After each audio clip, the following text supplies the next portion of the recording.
Welcome to the Energy Show. I'm journalist Markham Hislop, and my guest today is political scientist Lisa Young of the University of Calgary, and she has written a very interesting Substack about Alberta. Glad to have you on, Lisa.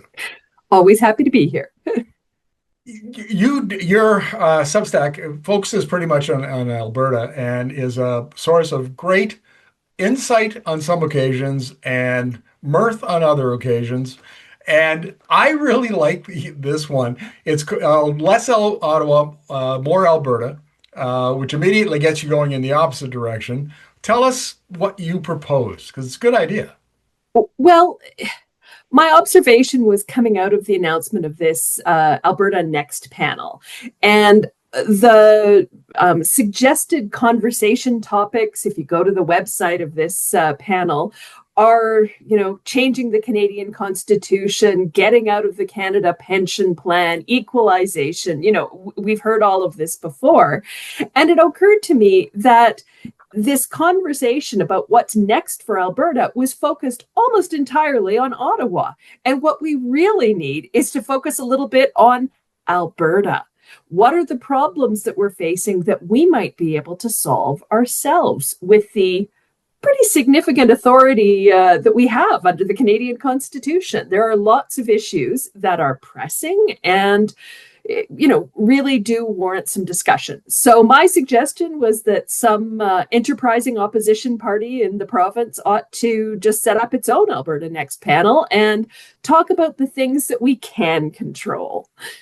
Yes, given that there's only one other party in the Alberta legislature, the NDP led by Nenshi, pointed remark and there's an irony I have to point out here, and that is that on the one hand, Alberta Premier Danielle Smith, the Conservative Premier, will always point to the Constitution and yell about how it gives exclusive jurisdiction over resources, which includes energy, to the province. And then on the other hand, every time there's a problem, it's always Ottawa's fault, even though she has the constitutional power to fix it herself. And yet somehow that message sells in a big way in Alberta. Yeah, no, absolutely. And we've really gone through over the last, let's say 6 years, right? Since the UCP has been in power, it has been this constant conversation about Ottawa and how Ottawa is out to get the province and is trying to destroy the economy. And there are certainly, I don't want to dismiss all of the issues. I think there's room here to move forward productively. I think that things could be different. But fundamentally, many of the problems that Alberta faces and many of the most pressing problems are issues where the federal government has nothing to do with it. It's not the federal government's fault that we haven't cleaned up the mess left behind by oil and gas. It's not the federal government's fault that we haven't managed to fix healthcare. All of these are issues that are entirely within the control of the provincial government, but they don't really want to talk about. I have a list of 6 principles that former Premier Peter Lougheed laid out. And number 5 is probably my favorite. Practice statecraft. Do you remember statecraft? We used to have statecraft. We had very skilled politicians who, within the Confederation of Canada, this loose confederation we have, where we have a weak central government and strong provinces. You want something done, you need to practice statecraft. You need to build coalitions. You need to build support. You need to build narratives, and on and on and on and on. So I would argue that Danielle Smith, in that context, is really an awful politician, just horrible, but she's great at populism.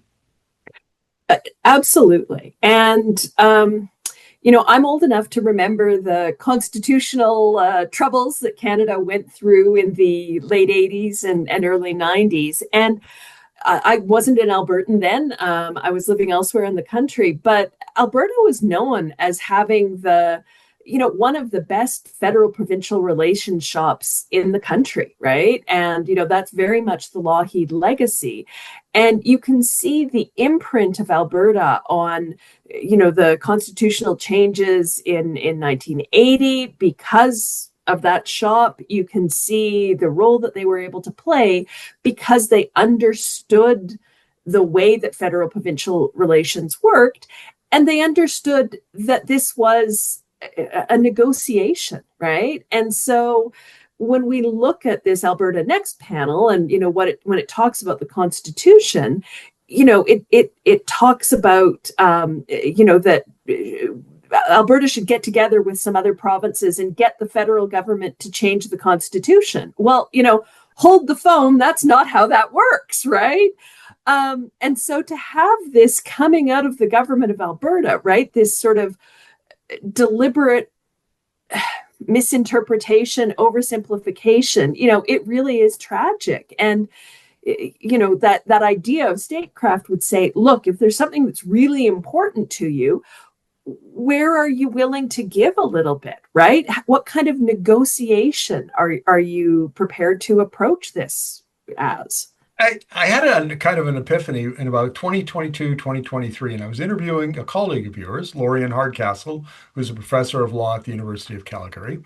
And we had a very interesting episode where she described, and we were talking about health, that was the context there, how incompetent the Kenney government was. So I guess it was 2022, because he was still premier at that time. And she said, look, they can't even draw public health orders properly. They leave them to the last minute, and then they get drawn up overnight by some poor frazzled bureaucrat, and then they come full of errors and spelling mistakes, and that's what they pass as a public health order. And it's just chaos because they're bad at the business of running government. And I thought that was such an insightful, it was such a great insight. And now when I look at Smith, because in my area of energy, I look at what Smith does with Energi, and I would say whatever Lorian Hardcastle said about Jason Kenney, double or triple it when it comes to Smith, because her energy policy, the way it gets run, it's Mickey Mouse, it's kindergarten level. And so I think based on what you see, we could extend that observation to a lot of other areas of her government. Yeah, I think that's fair to say. And, the Alberta Public Service, I think, historically has been one of the stronger public services of the smaller provinces. And so it really is a puzzle what's going on here. COVID obviously was a very particular time. And there were, I think, issues of competency, but also of a government pulling in two directions simultaneously, internal turmoil and so on. But, increasingly, I think this has become the situation across a number of policy sectors. And it really is, it affects our ability to, do the basics of governing. I'd like to advance a hypothesis. You're the political scientist here, so I'd be very interested to your view of this. I think what's happened is that under Smith, the government writ large, so the bureaucracy and regulators and the agencies that are connected, have become more politicized than they've ever been before. And I think that political allegiance, political objectives have now overwhelmed competence.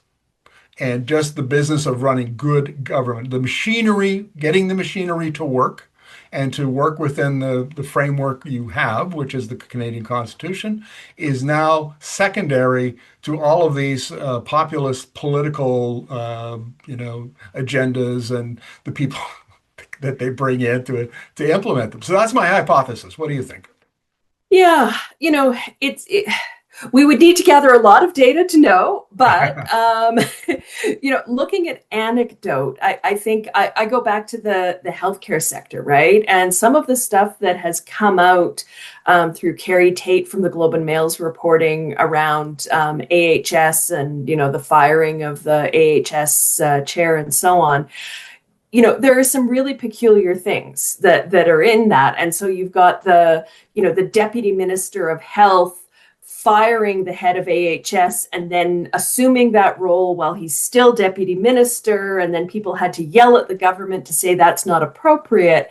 And all of this is sort of sending signals to me that something has gotten lost here in a bureaucracy that at the senior level understands its role and the limitations on its role, and where deputy ministers need to say, no, minister, I simply can't do that, and be willing to walk away if that's, if they're told to do things that are improper. And I don't think that it's fair to say that that's the case across the government by any stretch of the imagination. I think we've got lots of talented people and, doing good work, and, in the files that we might not pay as much attention to, that aren't grabbing the headlines.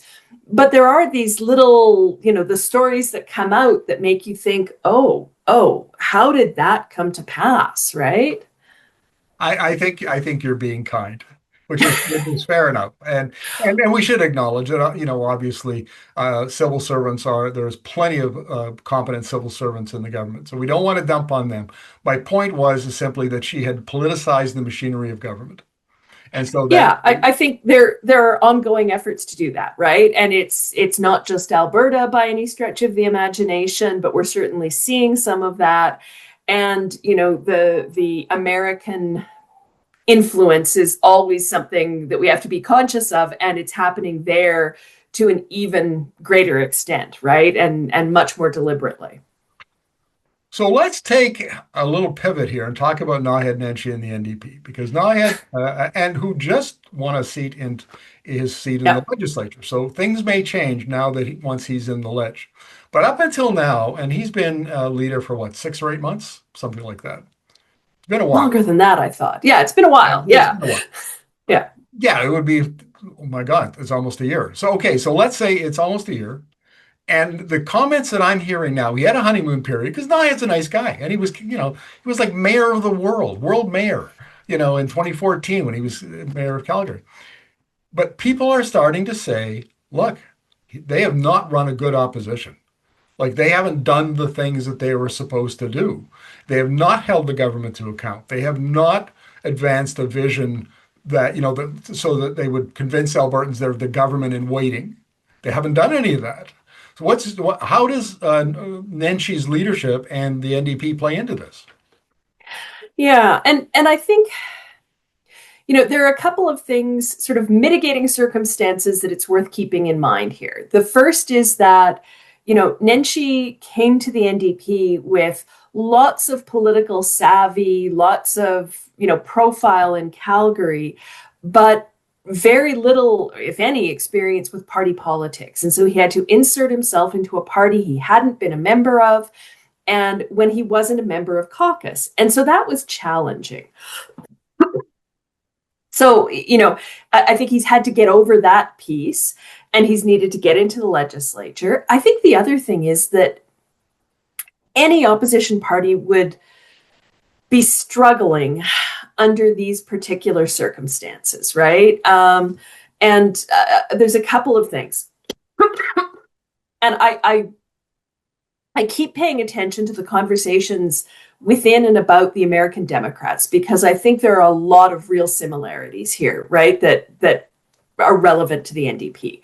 The first thing is that, by the time you've written up your response to the issue, something else has happened, right? And so it makes it really hard when there is, this sort of constant churn, the outrage of the day, and you have to figure out, how you position yourself relative to that, right? And we see the Democrats struggling with this. We see the NDP struggling with it. I think the other piece of this is that we're in this weird political moment where progressives have become the conservatives in a certain way, right? Progressives are upholding the rule of law and the way that things are supposed to be done, and it's sometimes it's really difficult to position yourself relative to this, right? And so again, this is not an Alberta only story, but it's part of it. So all of that by way of saying, it's really easy to armchair quarterback, but the challenge that the NDP is facing in Alberta is hard. but I do think, and this is the one moment where I've offered them some free advice, to them or any other opposition party that wants to listen. Um, maybe this whole idea of Alberta Next is the way in, right? Ride on the coattails of this effort, which is going to be, what we've seen before, but maybe a little bit uglier, now with anti-immigrant sentiment, and build an alternative vision that's positive, right? And this is the time to do it. If you just get out there and, instead of responding to the outrage of the day, talk about, the NDP government will, do the following, right? To fix the problem of the day. Here's an interesting, and we'll wrap up the interview with this, Lisa. As you can imagine, at an organization called Energy Media, we spend a lot of time on energy policy, and and so does Danielle Smith. If there, I mean, I've signed up to the Alberta provincial government's news release service, and I get a blizzard of these things, and more than half of them easily concern energy in one way or another. And so, one of the advantages for Smith is that this is an area where the NDP has historically been weak. They really, and in not Nenshi himself has kind of come off as a UCP light, energy policy. He Yeah. echoes them and just say, well, why can't they do it better? Is essentially his take. That just doesn't land in Alberta. There's no compelling alternate vision Yeah. people to, and they haven't been able very good at articulating whatever vision they do have. Yeah. And this is, I mean, this is part of what makes it so hard to do what they need to do, right? The idea that prosperity in Alberta is dependent on one particular industry is so deeply baked into every conversation that to be seen to be walking away from that is sort of terrifying, right? And might be, I don't know if you can in 2 years build electoral support for some alternative, but it seems like it's worth a try. And, I'm going to end this on a really political sciencey note. There was some research that was published out of Europe a couple of weeks ago that was talking about what happens when you've got anti-immigrant populist parties and then left of center parties that try to move into that space, right? They become sort of modestly anti-immigrant to try to win back support from the radical right.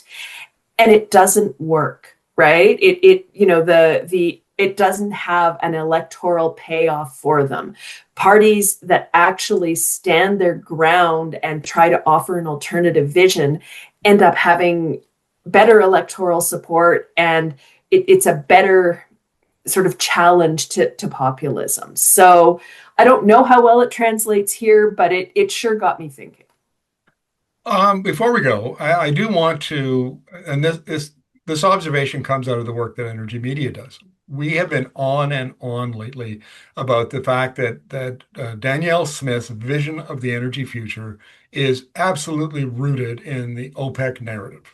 I could go into the OPEC's modeling, World Oil Outlook 2045 and 2050, and show you the actual numbers and the words that she uses. I mean, it comes, she sounds like a Saudi princess, is what she sounds like to me. And we have been saying, but hang on a second. There's a starkly different view coming out of the International Energy Agency. And we're completely ignoring, we're pretending like that's not happening at all. And I would say, to Naheed Nenshi, if I had the opportunity, I would say, look, you have the opportunity here to build a strategy around this idea that after 2030, everything in the oil and gas industry is going to change radically. And you have the other opportunity that you have things like bitumen that has the opportunity to be feedstock in a materials industry. You already have the second largest petrochemical cluster in North America. Why don't you expand that? You have all of these different things that you could bring to the table that are not the traditional, dig it up and send it off to a refinery in the United States kind of model. You could articulate a different model and say, hey, that view of the future is pretty risky, but here's what we could do. And that seems to me to be at least a model that they could incorporate.